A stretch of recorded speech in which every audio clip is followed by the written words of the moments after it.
be very, very quiet. I'm hunting spirits. Shut up and come on!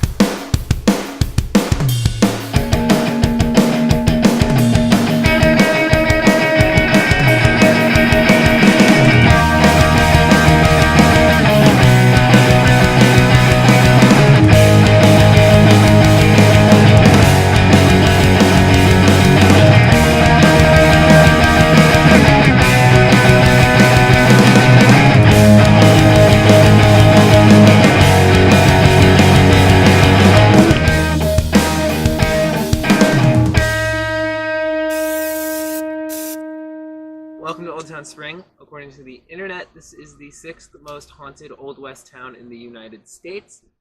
Now, I don't really know how you gauge hauntedness on a scale of 1 to 6, but yeah, it's also affectionately referred to as the ghost capital of Texas.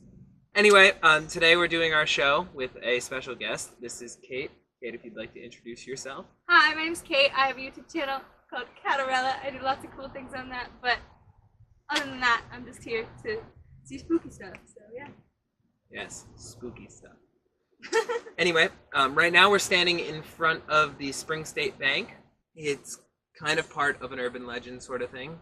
This one's a little bit more plausible than most of the ones we've encountered thus far, and that's that supposedly Bonnie and Clyde actually robbed this place back in their heyday. This bank during the Great Depression was home to 2 pretty big robberies, and that's one that the town likes to talk about, that Bonnie and Clyde might have stepped through these doors and stolen some stuff. Tonight, we will be investigating Old Town Spring just outside of Houston, Texas. With us will be our good friend Kate Dunn. We will be stopping at multiple locations in the area, but first we should talk a bit about the history of the town. The land was initially occupied by the Acakisa Indians, and as European settlers took over the area, the Native Americans were pushed out. It is rumored that this tribe may have been cannibalistic, and in retaliation to the settlers, they cursed the land. This may be the cause of the spirits in the area. Many residents will claim there is a lack of evil spirits due to the guardians of the town. Cats. And fucking lots of them. Though just rumored, it is believed the curse includes the trees in the area, which, when cut by land developers, often start fires at the businesses in close proximity. Like, is this just one of many clauses in the curse of Old Town Spring? What? Yeah, I feel like they hired a lawyer or something. Think about it. Why would the Native Americans be like, hey, fuck you and your businesses in a couple hundred years?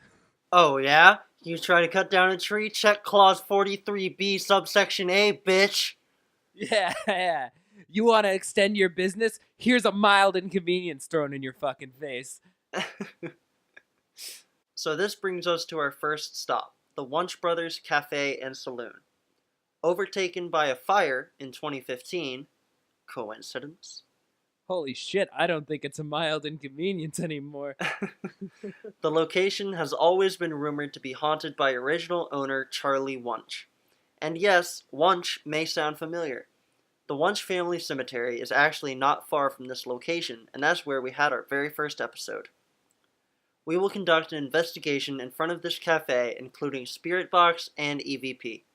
Kate and I will ask Charlie and any other possible inhabitants about their lives and their reasons for haunting this cafe. So we're here at Wuntch Brothers. We're going to do some Spirit Box. We're going to ask some questions, see if we can get Charlie or Charles. I'm not sure which he prefers, but we're going to find out. Are you ready to ask him some questions? I am. All right. Yeah! Charlie, are you here, or do you prefer to be called Charles? Can you just let us know that you're here?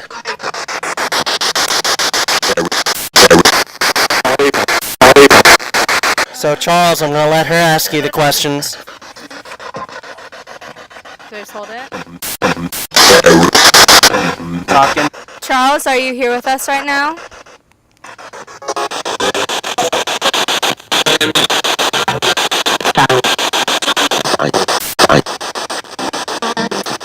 Charles, why did your shop burn down?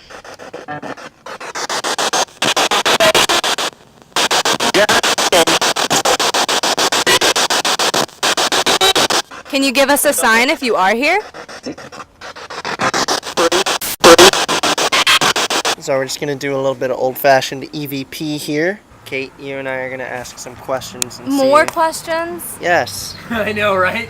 How many questions do we have to ask? So Charles, I have something I need to talk to you about. Your daughter, over in her cemetery, fucking scratched me. Now, I'm not angry.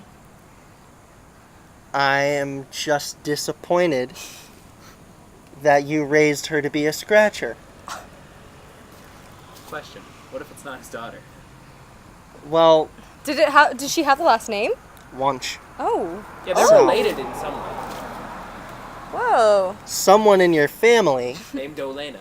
named Olena fucking scratched me. And so I want you to know that that wasn't very nice. And so if you could come out and, you know, Kiss my boo boo. Do you want? apologize to me, I would be very appreciative.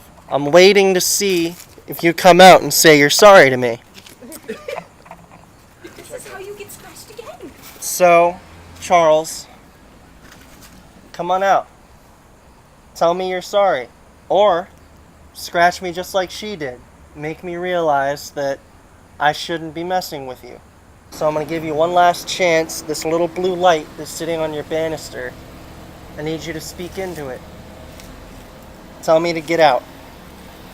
I'm waiting. Next, we will be heading over to the Old Town Spring railroad tracks. The entire town is believed to be haunted by a headless railroad worker who lost his head one night. Yeah, he got super pissed. I would be too if I lost my head. Yes, by definition, you would be. Oh, that was the joke. The story goes that he was running along the tracks, shouting for the train to stop when he tripped and fell onto the tracks, decapitated by the oncoming locomotive. It is believed that he still walks the streets with a lantern and no head, possibly searching for the one he lost so long ago. Here, Benny and Kate will conduct EVP.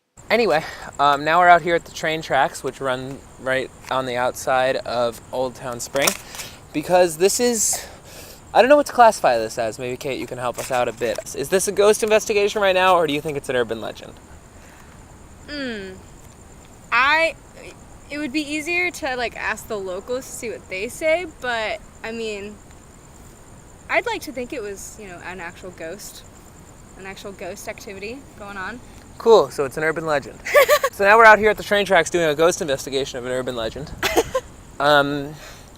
This is going to be pretty simple. We're just going to ask a couple of questions. If there's anybody out here with us, be it Charles, because I know you don't like Connor, so come on out of your cafe and talk to me. I'm much more approachable. I was talking to your relative, Olena, when she scratched Connor.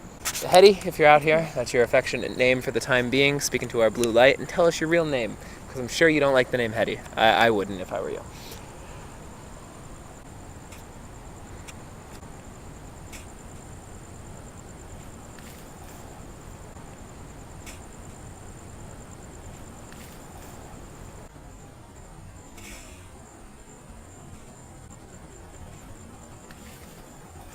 Okay. You see something, Kate? No, I think it's just like a box or something over there. Well, I want to comment on something that's very strange that What? just kind of happened to me that I don't know if it was anything. What? I'm wearing a necklace, and it totally just moved. Maybe you're moving. And I am. I don't believe that what just happened to my neck was anything out of the ordinary. Twishes happen. It felt like a... Here, I'll show you. It was like a... Yeah. Oh, See? That could have just been my neck moving. maybe. Maybe. Maybe you had like a vein go, whoa. Yeah, could have been my veins. Mr. Headless Man, would you move my necklace, please? Okay, I'm not feeling anything. Where's the flashlight? Go ahead and keep talking. If you are here, will you please give us a sign?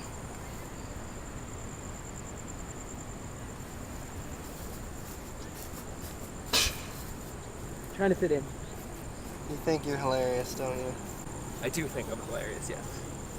I believe it. so good. Well, we want to thank you for coming out and talking to us. If you did talk to us, These 2 stops on our trip yielded the most results, but we did at least pass a few locations to see the story and understand the haunted history of Old Town Spring. Really, what that means is there was just like fucking nothing there. Oh yeah?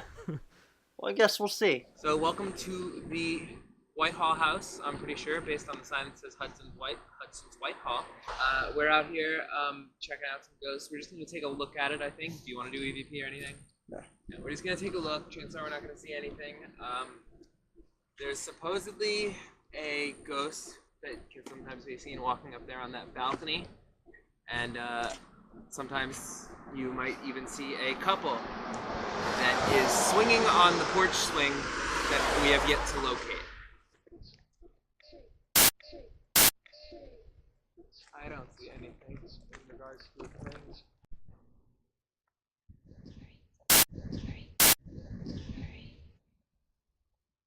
On the walk back, Kate, you did say something about the way you were feeling. Do you want to Oh repeat yeah. that? Okay, so on the walk back, I mentioned that first of all, I was not breathing normally. I was taking more heavy breaths, so like my chest felt heavy, and it still does. So that's a thing. We're not super sure if that's anything worth mentioning. We'll be back in Old Town Spring at another point in another episode. Thanks so much for watching this one.